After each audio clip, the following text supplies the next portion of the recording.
Jesus Christ $450 million, दुनिया की सबसे महंगी पेंटिंग, गोट लाइफ यानी एक बकरी की ज़िंदगी का निज़ाम और हमारा प्यारा पाकिस्तान। आज आपके सामने मुझे मुख्तसर वीडियो लेके आया, बताने की कोशिश करूँगा कि असल ज़िंदगी का निज़ाम जो होता है वो क्या होता है।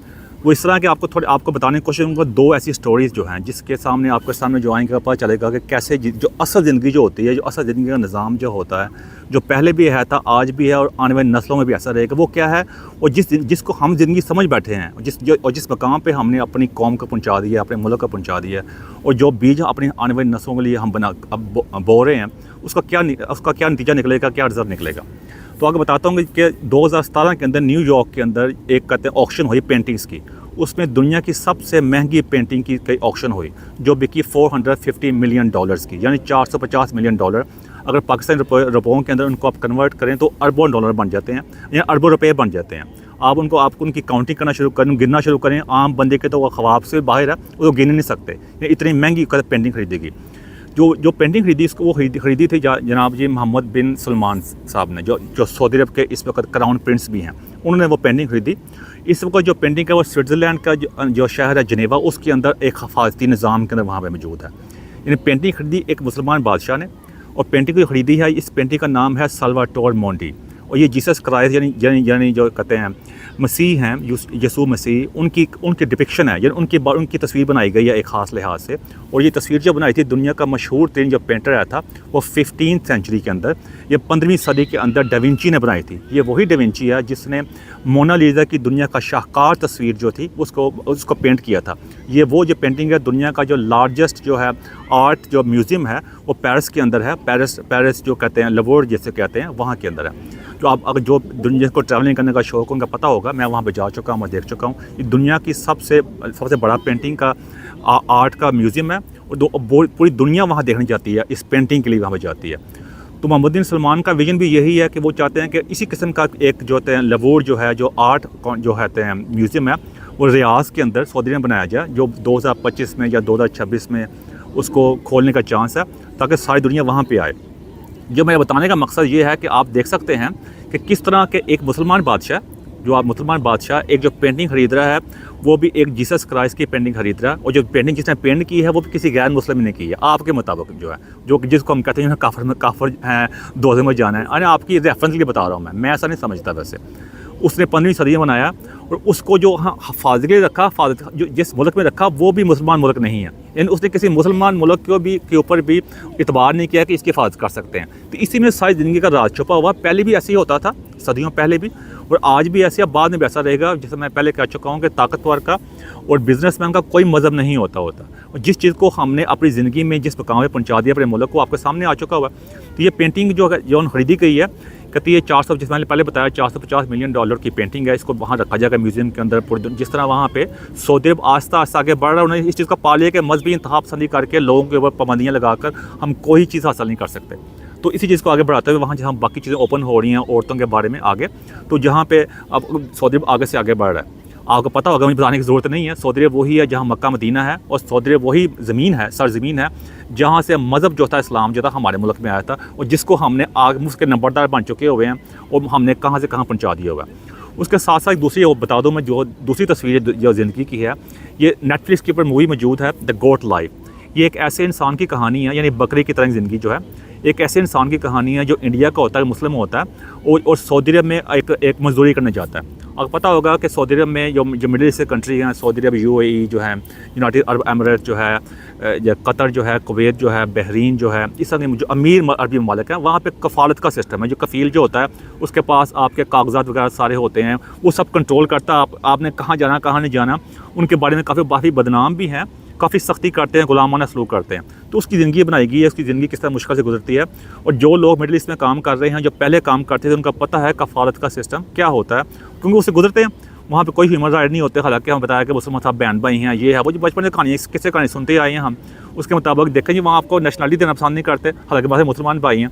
और वही फिर ये थोड़ा सा रेफरेंस भी बता रहा हूँ मैं, आपको पता ही है, जितना जहाँ गैर मुस्लिम ममालिक जिनको आप कहते हैं, इनको काफिर भी कहे जाते हैं, जहाँ हमारे जनरल से लेकर पॉलिटिशियन से लेकर सियासतदान, मीडिया वाले, ताकतवर हजरात और आम लोग सब कुछ बेच के डंकियाँ लगा के भी जा रहे होते हैं, जिन काफिर मुल्कों में जा रहे होते हैं, यूरोप, अमेरिका, कनाडा, UK वगैरह, ऑस्ट्रेलिया, सारे मुल्कों में वो आपको ह्यूमन राइट्स, आपका इंसानों वाला सलूक भी करते हैं, आपसे अच्छा सलूक करते हैं और आपको नेशनैलिटी भी देते हैं।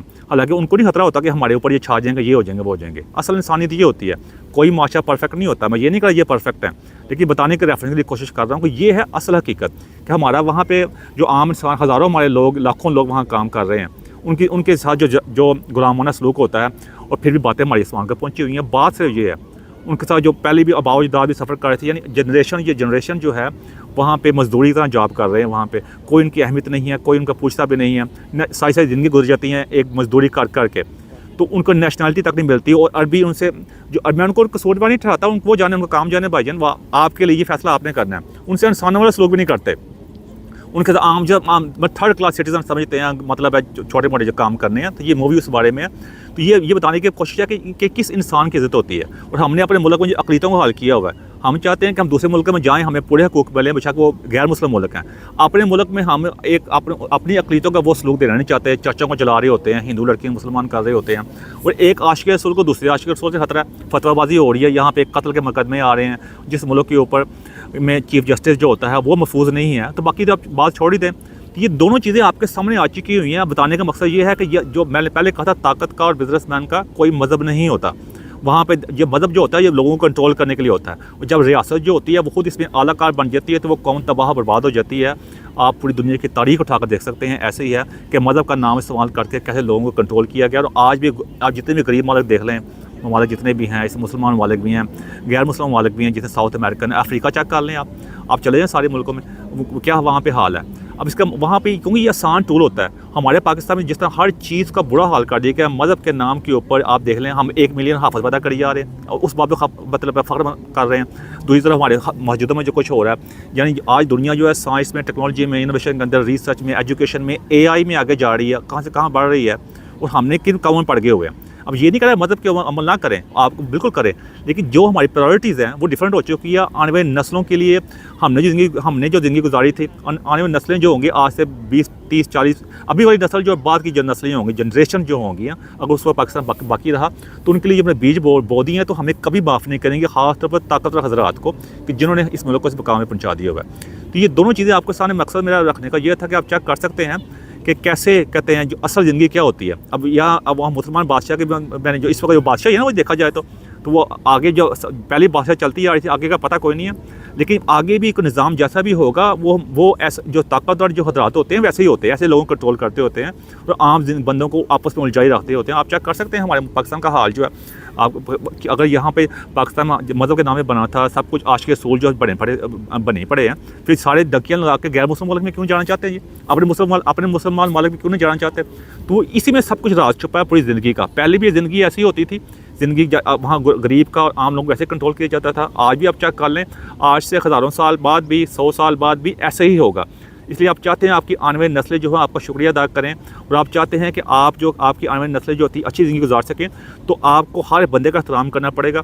आपको ये जानना पड़ेगा ज़िंदगी का असल राज क्या है। ज़िंदगी का असल राज यही है कि आपको मज़हब आपका पर्सनल मैटर है, मज़हब को रियासत के मुँह से दूर करना पड़ेगा, किसी पे फतवे लगाने बंद करना पड़ेंगे। अगर आप चाहते हैं आपकी इज़्ज़त हो तो बाकी दूसरे की भी ऐसी इज़्ज़त होनी चाहिए। और ये फतवेबाजी बंद करनी पड़ेगी। कौन जन्नत में जाएगा तो कौन दोज़ख में जाएगा। यूरोप में यही काम होते थे आज से काफ़ी 100 सदियाँ पहले, उन्होंने उस चीज़ से बाहर निकले। आज वही यूरोप है जहाँ हम भाग जाना चाहते हैं। अगर आप चाहते हैं हम भी उसी मकाम में पहुँचे, तो आपको ये मज़हब की जो कहते हैं बुनियाद परस्ती है, उससे बाहर निकलना पड़ेगा। अदर पास कोई हल नहीं है। अगर पाकिस्तान को अगर बचाना चाहते हैं, देखते हैं उन्हें कतर में कहते हैं पाकिस्तान हमेशा रहने के लिए बना था, और उनसे कतर चेक कर सकते हैं। 2 पाकिस्तान 2 से तकसीम हो गया था। कि मुख्तलिफ बताने की कोशिश है कि आप देख लें, आपके सामने आगे आपकी मर्ज़ी है। मेरी कोशिश ये होती है कि आपको सामने बता सकूँ अपनी आने वाली नस्लों, ताकि अगर कोई बाद में काफ़ी सालों बाद जब भी कोई मेरी वीडियो अगर वहाँ रही तो कोई देख रहा हो तो ये बता सके कि कम कोई न किसी दिन तो कोई ऐसी बात की थी। नहीं तो यही होगा कि आज से 100 साल बाद, 50 साल बाद जो भी है, बंदा को ऐसे बैठ के ऐसी बातें कर रहा होगा। अगर आप चाहते हैं कि ऐसी बातें ना करें तो ताकतवर हज़रात को सोचना पड़ेगा। और वही एक ही हल है कि हमें साइंस में, टेक्नोलॉजी में, इनोवेशन के अंदर, रिसर्च में, एजुकेशन के अंदर और AI में आगे आना पड़ेगा। कौम से सच बोलना पड़ेगा, वही सच जो दूसरों को सुनाना चाहते हैं। और खुद ही को कार बुलंद इतना कि हर तकदीर से पहले खुदा बंदे से खुद पूछे बता तेरी रज़ा क्या है। एंड में मेरे को ऐसी बात जब क्वेश्चन लगी उसे मदद चाहता हूँ मैं। Thank you very much.